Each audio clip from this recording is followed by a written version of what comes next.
Assalamualaikum warahmatullahi ta'ala wabarakatuh. Alhamdulillahi wahdah, wassalatu wassalamu ala man la nabiyya ba'dah, wa ala alihi wa ashabihi wa tabi'ina lahum bi ihsanin ila yaumil qiyamah. Asyhadu an la ilaha illallah wahdahu la syarikalah, wa asyhadu anna sayyidana wa nabiyyana wa maulana Muhammadan abduhu wa rasuluhu la nabiyya ba'da. Amma ba'du. Sekarang kan seperti Pak Gubernur beredar kemana-mana, sudah di framing Gubernur Jawa Barat musuh Islam, Gubernur Jawa Barat musuh pesantren. Dilihat dulu, cenah deui aya kabar bahwa ka pesantren mah tepati perhatian.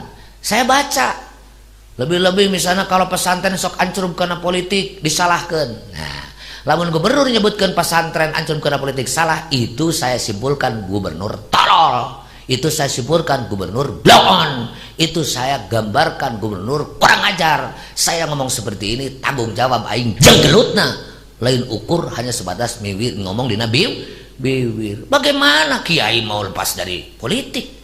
Harus tahu. Maka di sini betul-betul kita pegang dan harus dihayati, dirasakan apa yang disampaikan oleh baginda Rasulullah Shallallahu Alaihi Wasallam. Ini disiarkan umum ya? Siarkan? Oke, biar disampaikan. Rasulullah bersabda, "Idza wusidal amru ila ghairi ahlihi fantaziris sa'ah." Ketika satu pekerjaan diserahkan bukan kepada ahlinya, tunggulah kehancurannya. Hei presiden, hei gubernur, hei bupati, jika gak ngerti agama, jangan ngomong agama, serahkan kepada ahlinya. Siapa beliau? Adalah para ulama. Kau bicara tentang negara, urus tentang negara, agar negara ini adalah bisa dijadikan lahan, wahana, tempat untuk menjalankan tugas dari Allah, yakni kehidupan beragama. Mujib kemana-mana pasti ngomong politik, pasti ngurus lurah, pasti ngurus bupati, pasti ngurus gubernur. Tapi saya bukan berbicara proyek itu, proyek ini, bukan. Saya menekankan kepada masyarakat, jangan pilih bupati, jangan pilih gubernur, jangan pilih presiden, jangan pilih DPR yang tidak konsisten terhadap komitmen 4 pilar kebangsaan: 1. Pancasila, 2. Undang-Undang 45, 3. NKRI, 4. Bhinneka Tunggal Ika. Jika masyarakat yang diarahkan oleh kiai yang notabene tiap hari ketemu dengan kiai, jangan salahkan. Nanti gubernurnya adalah NII, bupatinya adalah NII, lurahnya adalah NII, presidennya pun anti Pancasila. Jika Indonesia dipimpin oleh orang-orang yang tidak komit terhadap apa yang telah disepakati oleh para ulama, saya yakin jangan harap Indonesia menjadi negara emas. Betul apa betul?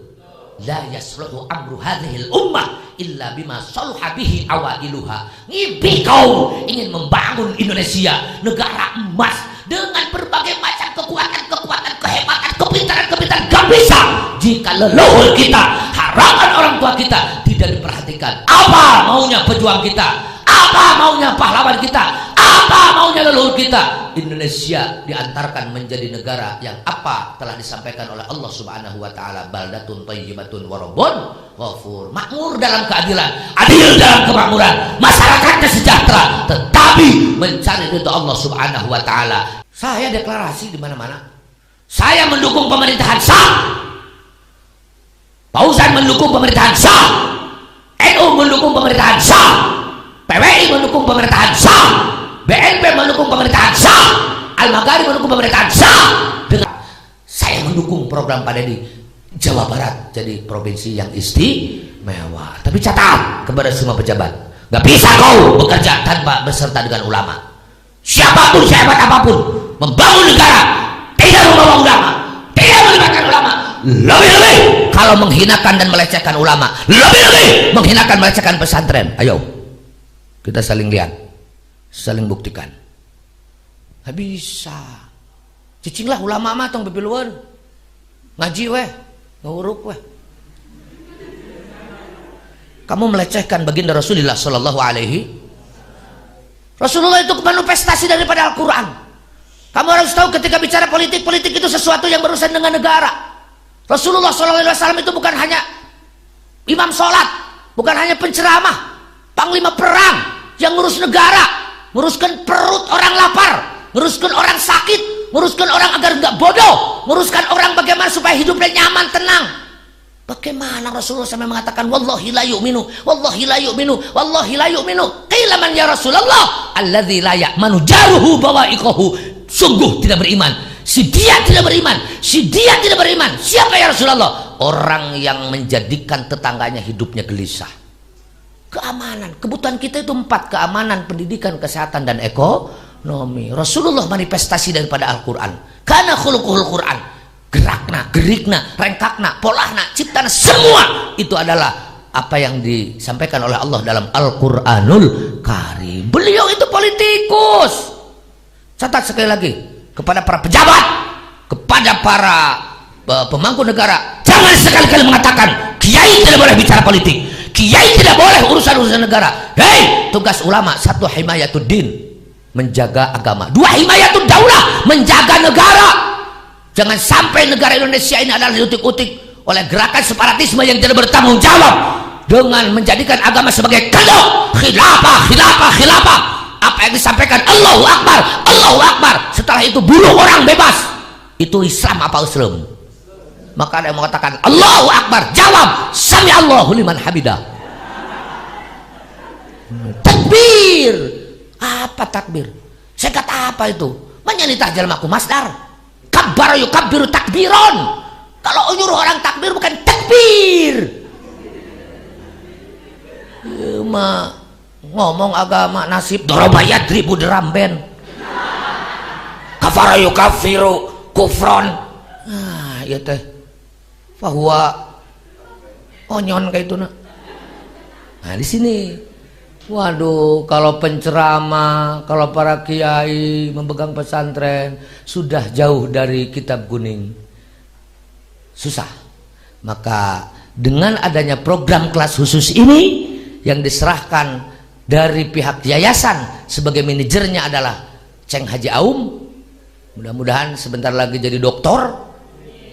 Karena ibu-ibu, bapak-bapak, doanya tahun ini di Fauzan menyelenggarakan perguruan tinggi, perkuliahan di sini. Kita hari ini adalah lagi banyak melakukan inovasi-inovasi, gerakan-gerakan bagaimana untuk menuju kepada terpenuhinya seluruh kebutuhan. Kekurangan masih itu banyak, tetapi dengan dorongan, dukungan dari berbagai macam pihak untuk menuju kesempurnaan, saya optimis insya Allah akan mampu. Kalau melihat kemampuan saya, ya saya pasti pesimis. Karena apa? Karena keterbatasan itu. Ceng Jijib punya satu kelebihan, 1000 kelemahan. Bapak Sakir satu kelemahan, 1000 kelebihan. Itulah keadaan manusia. Makanya jangan sampai lupa, kerja atau tugas akal yang nomor 3 adalah watala biladzatin bihalalin. Cari sesuatu yang enak, tapi yang halal. Yang enggak halal simpan saja.